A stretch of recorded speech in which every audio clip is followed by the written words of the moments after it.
I knew you were gonna ask me a random question like this. Sorry. Okay, yeah, shellfish is like a hard category. It's so specific. What's your favorite aquatic oceanic? Turtles, definitely. Love turtles.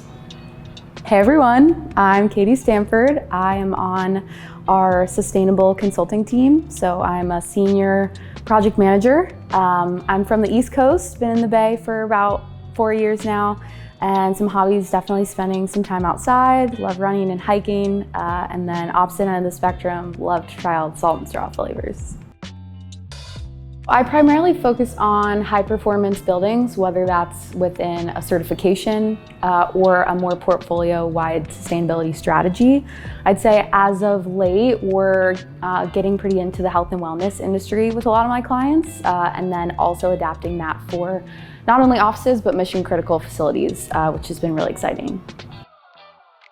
There's definitely a lot of different strategies or ways our clients have chosen to look at health and wellness. I think one way that can always be a great place to start is the feasibility of a health and wellness certification. So what are the most popular in the industry, or what have we seen on Stok projects the most?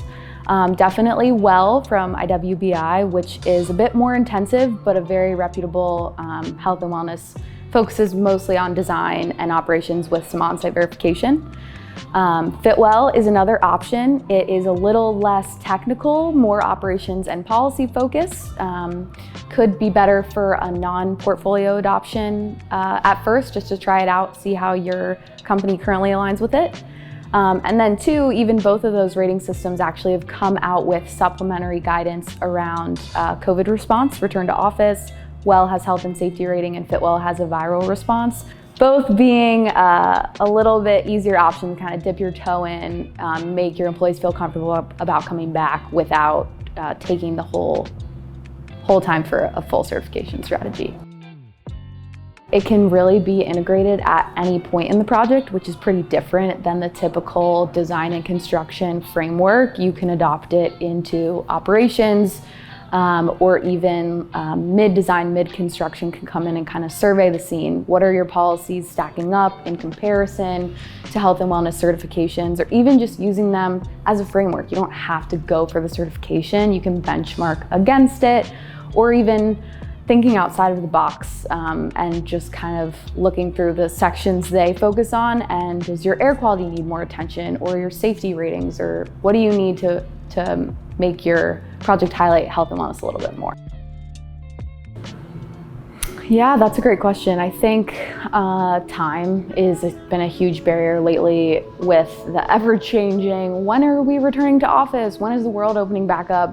Everyone's priorities could shift in the matter of days or hours. So getting people to have time to focus on something new is not going to be the easiest feat right now. But I think the good thing is clients and project teams are starting to understand how important it is, and that this factor really needs to be addressed. Employees want to know how safe it is to come back to work. They want to know what's the benefits of not working from home anymore, and how is their office space impacting, the environment. Like, they want to have transparency about those, have an insight into it, which is driving it a lot more. And clients have really found that it's time to start listening to that.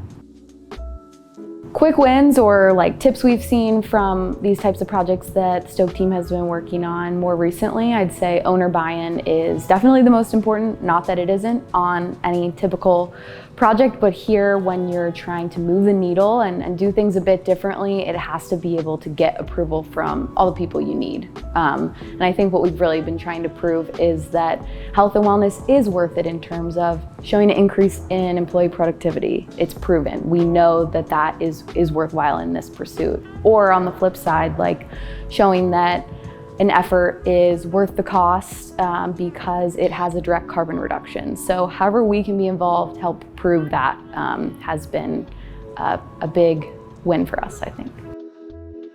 I think it is really cool to see in general how health and wellness takes a look at like the other side of our projects. Like, I've been in the green building industry for over 5 years, and it's been pretty focused on design and construction then just drops off at ops. But what are all these other things that are happening, these other players in the game that we aren't interacting with and aren't working with to make sure these buildings actually run as efficiently as we try to make them? Or what are the policies down to like the exact food that you're offering to your employees, or water quality testing, fitness center?